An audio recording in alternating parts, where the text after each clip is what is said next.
Diggs wanted to be traded out of Minnesota. Remember that? Suddenly, he's the most productive receiver in the sport. Highlights from last night. Cousins, Diggs, he's going to fumble the football, but he had a big night. He did. He got open right there, play action, setting it up. He was the man with no feeling, but he got to hang on to the football at the end. So he's frustrated there, but he would get many, many more chances. Third straight game for at least 140 receiving yards for Stephon Diggs, and he's hanging on to the football here. Two hands on it, going to make sure he secures the catch. Great timing throw, great route by Stephon Diggs. Turns him around. That's a quarterback's best friend on the slant. Again, they played this game last night against Washington without Adam Thielen, who had a hamstring.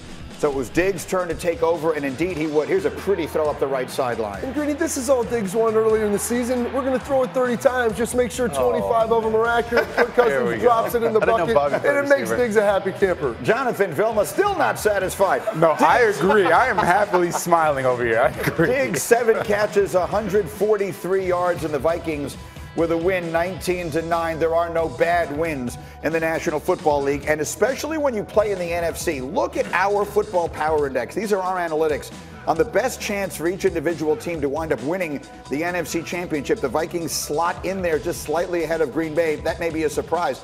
But what we wanted to do was show you this to give you an indication of just how spread out it is. And by comparison, yesterday, Hembo, you put up this number that showed us in the AFC, there is actually a better chance, according to our analytics, that the Patriots make it than the field. There it is. The Patriots, a 55% chance to win the AFC. No one better than a 24% chance in the NFC. What it tells you is some good teams are going to get left out. It's crowded. Give me a team or two that you think a lot of people have high hopes for, that you think are in real trouble of missing the playoffs in the NFC. In the NFC, the real trouble will be Philadelphia Eagles, Chicago Bears, even Carolina Panthers. I'm looking at these teams that are really good, could possibly win 9-10 games, and will be left out of the playoffs. Yeah, it's fascinating. The Rams might be another. Let's talk about those Bears right there, Mark, because Mitch Trubisky has been the focus of a lot of attention this year. Here are the Eagles, who again have a tough game coming up against Buffalo.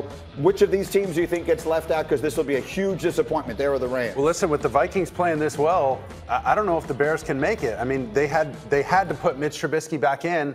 And he was banged up, man. That left shoulder wasn't feeling great. He wasn't as accurate as he should have been the other night. And it could be tough even with that, though, even with Trubisky, he's still the third best quarterback in that division. Actually, fourth best quarterback. I'm forgetting Stafford. So it's not like having Trubisky is the reason why Chicago would make the playoffs. And so I look at that whole crowded field. I mean, the team that to me is the most impressive, your former team, the New Orleans Saints. How good have they looked? Teddy Bridgewater's been really, really good. Maybe 80% of Drew Brees, but that shows how complete their team is. And they've played the toughest schedule in the NFC. So we have all those numbers up there and everything. Sean Payton has done a masterful job of trying to siphon through a very, very difficult NFC. The Rams were in the Super Bowl.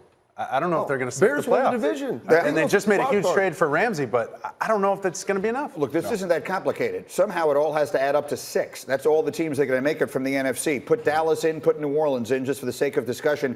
If they win their divisions, Green Bay, Minnesota, San Francisco, Seattle, you do the rest. All the rest of them are on the outside looking in, and that includes a lot of teams that came into this season thinking Super Bowl thoughts. Now, of course, we're only halfway through, so there's still a lot of time for all of that to change. Another team that came into this season with very high expectations, of course, the Cleveland Browns. They come off their bye taking on New England this Sunday. And shout out to you if you have New England's defense in fantasy.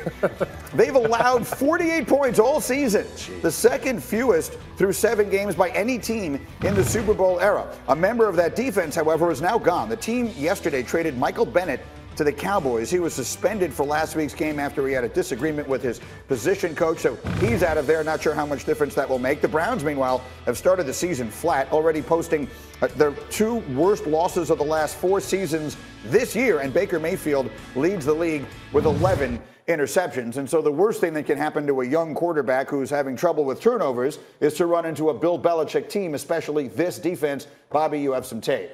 Baker Mayfield throws more picks versus man than anyone else. The Patriots play more man than anyone else. And Bill Belichick is going to be the boogeyman once again this week for Baker Mayfield. Let's take a look at it.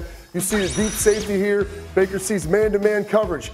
He understands it. He recognizes it. He has the perfect play call, a pick route at the top of the screen to be able to go with the football. He feels the pressure cut, or he sees the pick route, understands, hey, there's going to be an open receiver, but he predetermines his read, chooses the wrong one. He has time, even though there's a blitzing linebacker, chooses to force it to Beckham instead of going to Chubb up top, predetermined his read. Let's look at Sam Darnold. No safety, man-to-man defense. Once again, Greeny, you remember this. Yeah. 7 pressures, 7 blitzers coming, throwing off the back foot.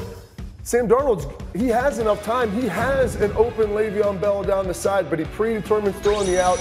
Devin McCourty falls off, intercepts the football. There's 6 yards of separation if he just would have thrown it over the top. But Bill Belichick does a great job of confusing young quarterbacks, pressuring them into making bad decisions. And this is why it's going to be a long day at the office for Baker Mayfield. I have questions for both of you guys. Mark, I'm going to start with you. Once upon a time, you were a young quarterback out there up against Bill Belichick's defenses. So my question is, if you were sort of to write a letter to your younger self or to Baker Mayfield, what would you advise him to do this Sunday? Keep it very simple, and I would start with Freddie Kitchens. I would go pure progression reads. Reads that don't need me to diagnose a defense first. I know exactly where I'm going with number 1, number 2, number 3. Once you get through those progressions, move on. Get back to the line of scrimmage if you're going to scramble, and get the ball out of your hand, throw it away. It's okay to say uncle this week. Keep it very simple and don't get bored. Also, Freddie Kitchens, I want 10 no-brainer breather plays for the quarterback. What is that? A little bubble screen. Have some tricks up your sleeve. Something easy to get them off to a 3 for 4, 4 for 5 kind of start with 50 yards in the bank. And that's it. And just keep.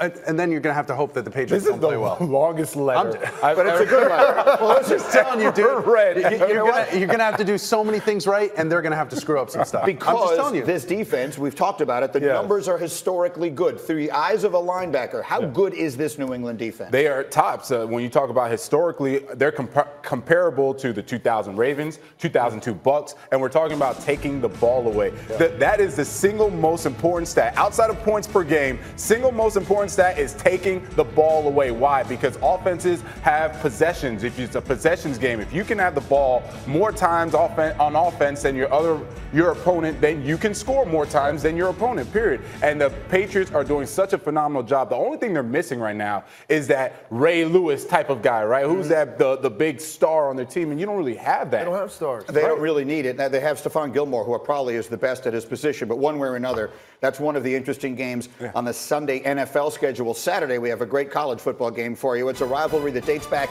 to 1887.